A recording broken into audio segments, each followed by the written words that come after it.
अभी ये रिकॉर्डिंग में कंटिन्यू कर रहा हूँ और इसी को मैं अपलोड कर दूँगा। तो बेटा देखिए इसके अंदर ना, अगर आप इस तरफ आते हैं तो हम ये देख रहे थे कि प्रॉब्लम ओरिएंटेड होती है। आपको सिर्फ प्रॉब्लम को फोकस करना पड़ेगा।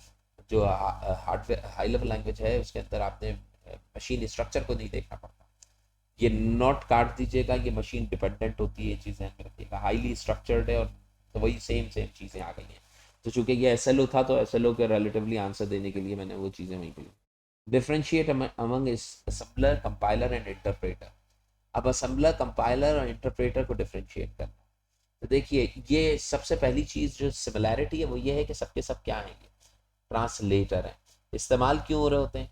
हाई लेवल लैंग्वेज को के प्रोग्राम को कन्वर्ट करते हैं ये बाइनरी कोड के अंदर, human understandable system understandable.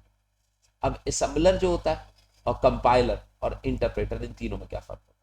Assembler तो वो होता है जो कि असेंबली लैंग्वेज के अंदर इस्तेमाल हो रहा होता है, तो इसके काम क्या होते हैं? सिर्फ ये असेंबली कोड को कन्वर्ट करेगा, किसमें? बाइनरी कोड के अंदर कन्वर्जन कर रहा था, फिर वो एग्जीक्यूट। कंपाइलर और इंटरप्रेटर का डिफरेंस आप ये जानते हैं कि इंटरप्रेटर जो होता है वो लाइन बाय लाइन एक सिंगल इंस्ट्रक्शन इनपुट लेगा और फिर उसको एग्जीक्यूट, एक एक इंस्ट्रक्शन लेके उसको क्या करा देता है? एग्जीक्यूट करा देता है। जबकि कंपाइलर जो होता है वो इंटायर प्रोग्राम, पूरे का पूरा प्रोग्राम इनपुट लेगा और फिर उसको क्या कराएगा? एग्जीक्यूट कराएगा। अब देखिए इंटरप्रेटर जो होते हैं, इसकी एग्जांपल, बेस्ट एग्जांपल शायद आप लोगों से डिस्कस भी की गई हो। ये एग्जांपल इंटरप्रेटर उस वक्त होते हैं जब दो मुख्तलिफ ममालिक के लोग आपस में गुजरा खारजा जब गुफ्तगू कर रहे हैं। ये पर्सन वन है और ये पर्सन टू, सपोज ये चाइनीज है और ये चाइना का बंदा है और ये पाकिस्तानी है। अब पाकिस्तानी को चाइनीज और चाइनीज को पाकिस्तानी नहीं आती, तो यहाँ पे बंदा बैठता है जिसको हम क्या कहते हैं? इंटरप्रेटर कहते हैं।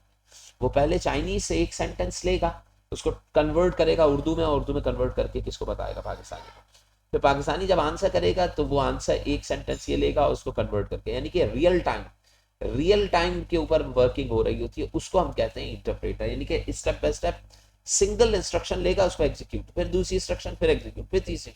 जबकि ये क्या करेगा? इसके अंदर क्या होता है कि ये चाइना वाले से कहेगा ये कंपाइलर कि भाई तुम पूरा कंप्लीट जो क्वेश्चंस हैं वो डॉक्यूमेंट की फॉर्म में जो कुछ है वो आप मुझे लिख कर दे दो। फिर कंपाइलर क्या करेगा? इस पूरे डॉक्यूमेंट को एक साथ कन्वर्ट करेगा, एक साथ कन्वर्ट करके इसकी एक फाइल बनाएगा। ये जो कंपाइलर होता है ना, ये फाइल, ऑब्जेक्ट फाइल क्रिएट करता है। ये 0101 बाइनरी की एक फाइल जो है ना, ये सेपरेटली क्या करेगा? इस डॉक्यूमेंट की कन्वर्ट करेगा और फिर कंप्यूटर को देगा एग्जीक्यूशन के। तो देखिए इंटरप्रेटर कोई फाइल नहीं बनाता, इसमें किसी किस्म की फाइल की क्रिएशन नहीं होती क्योंकि सिंगल लाइन इंस्ट्रक्शन होती है, ये माइक्रो प्रोसेसर को देके एग्जीक्यूट करा देता है। लेकिन यहाँ पे फाइल जो होती है, जिस फाइल को हम कौन सी फाइल कहते हैं? ऑब्जेक्ट फाइल कहते हैं। इसकी क्रिएशन देखिए, इंटरमीडिएट ऑब्जेक्ट कोड, यही ऑब्जेक्ट फाइल हो गई, इसकी क्रिएशन होगी, ये जनरेट होगी। जबकि यहाँ पे कोई इंटरमीडिएट जनरेट, सिंगल कोड है, वो डायरेक्टली एग्जीक्यूशन के लिए चला जाएगा, यहाँ पे कोई फाइल क्रिएट नहीं होगी।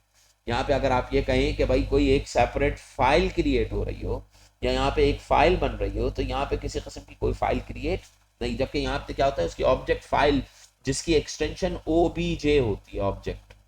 मसलन मैंने एक प्रोग्राम बनाया जिसका नाम था PROG.C, ये एक प्रोग्राम था।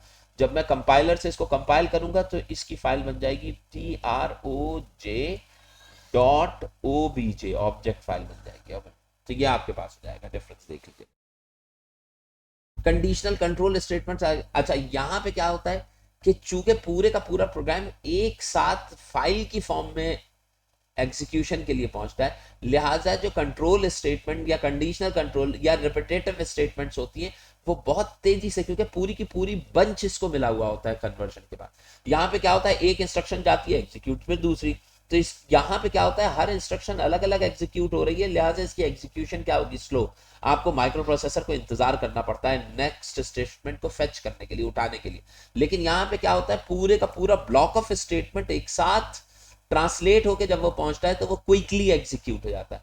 यहाँ पे एग्जीक्यूशन स्लो होती है, क्यों? क्योंकि एक इंस्ट्रक्शन उठी, एग्जीक्यूट हुई, फिर दूसरी इंस्ट्रक्शन उठी, फिर एग्जीक्यूट हुई। तो ये एक एक बारी बारी उठाना तो वो मुश्किल होता है, लेकिन यहाँ पे सबकी सब जब उठ के आ जाएगी तो वो एक साथ ही एग्जीक्यूट हो जाएगा। बिल्कुल ऐसे ही जैसे आपके घर में अगर एक एक रोटी उतर रही है और आप खाना खा रहे हैं तो आपको देर लगेगी, लेकिन अगर तमाम रोटियां उतार के आपको एक साथ दे दी जाए तो आप खाना वो जो है वो जल्दी खा पाएंगे। तो इसके अंदर क्या होगा, कंट्रोल कंडीशनल स्टेटमेंट कंपाइलर में क्विकली एग्जीक्यूट।